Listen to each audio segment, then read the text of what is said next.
Okay, I'm going to do two things today. I'm going to break down the L-sit to handstand, and I'm also going to see how many repetitions I can get of the L-sit to handstand. I'll do that at the end. First of all, let's break it down, make it accessible for most of you. I can't say all of you, there are some prerequisites. What are the prerequisites? We need to have an L-sit. So either in the tuck position, so with your knees higher than your hip crease, so there, or opening up into the straighter position. I've got a separate video on the L-sit, so check that out if you don't have an L-sit yet. Just make sure that you're keeping the knee above the hip crease, so as you extend the legs, it doesn't drop down at all. Then if you don't have a handstand on the P-bars, we want to have the shoulder stand. So the shoulder stand can again be in a tuck position or a straight position. So making sure you just push your arms into your side so there's no gap here. We want to bring the elbows in. If they're wider P-bars like these are, you have to really externally rotate and try and close that gap.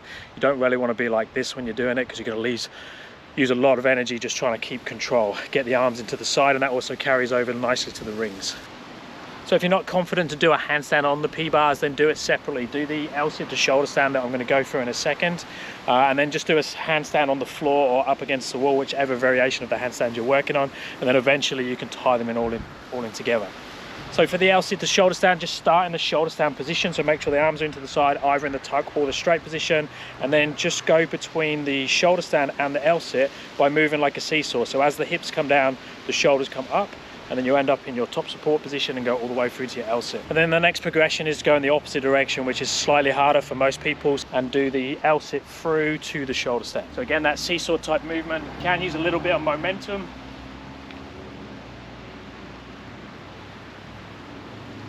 Progression to straight legs.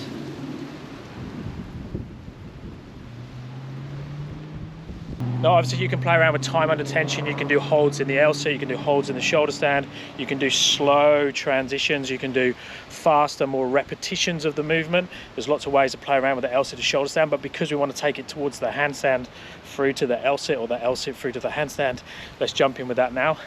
So all we're going to do is replace the shoulder stand with a handstand. So let's do the eccentric. So first, kicking up to a handstand, or just getting up into a handstand however you can on the P-bars. If you're not confident on this height of P-bars, do it on the lower ones, go between boxes. IKEA steps are really good. And then coming down for your tuck, bend the arms, come down through to your tuck L-sit position. Now the higher P-bars allow you to play around with that clearance, because you can play around with your leg positions, because you can go scoop your legs underneath in different ways. If you're using lower ones, you'll be restricted with what you can do with the legs, because the floor will get in the way. Then going back up, we can just change the ratio of how much we bend the arms, the momentum we get from the seesaw, and whether we stay in a tuck or straight in the legs.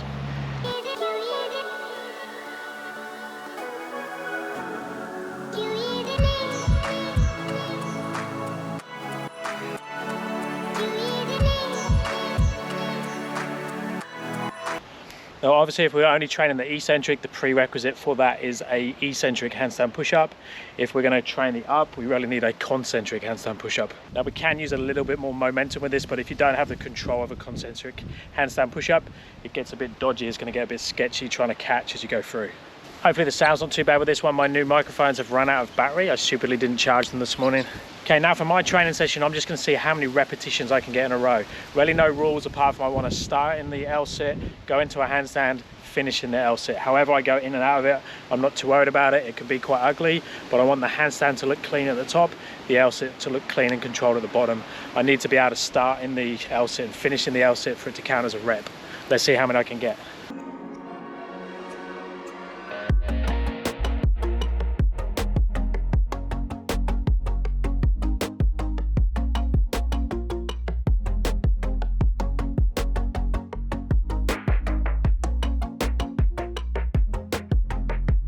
So I max out around 10 to 12 freestanding and handstand push-ups. So I'm not sure how this compares. So it'd be interesting to hear from any of you guys that have this skill to see how many you can get in a row. I've never really trained it for repetitions. Okay, set number 2.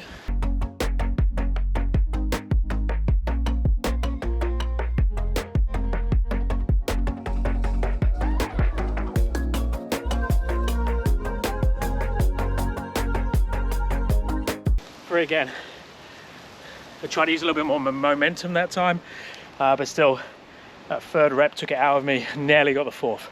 I reckon with a good rest I can get 4, let's see. Okay, third set.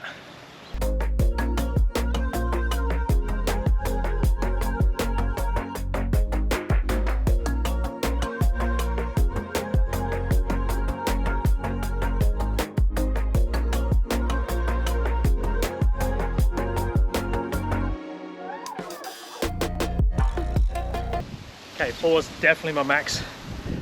Even using that much momentum, I've struggled on that 3rd and 4th. So I'm gonna do a total of 5 sets, so 2 more sets to go.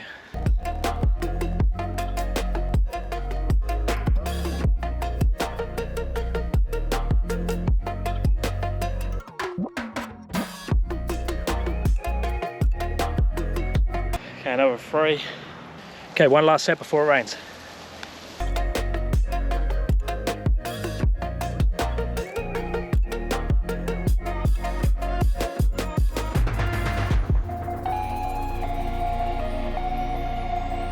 Okay, that's it for today. So 5 sets. I accumulated this amount of reps. Let me know how many you can get, or let me know if you have any questions regarding these movements, and I'll speak to you next time. Thanks, guys.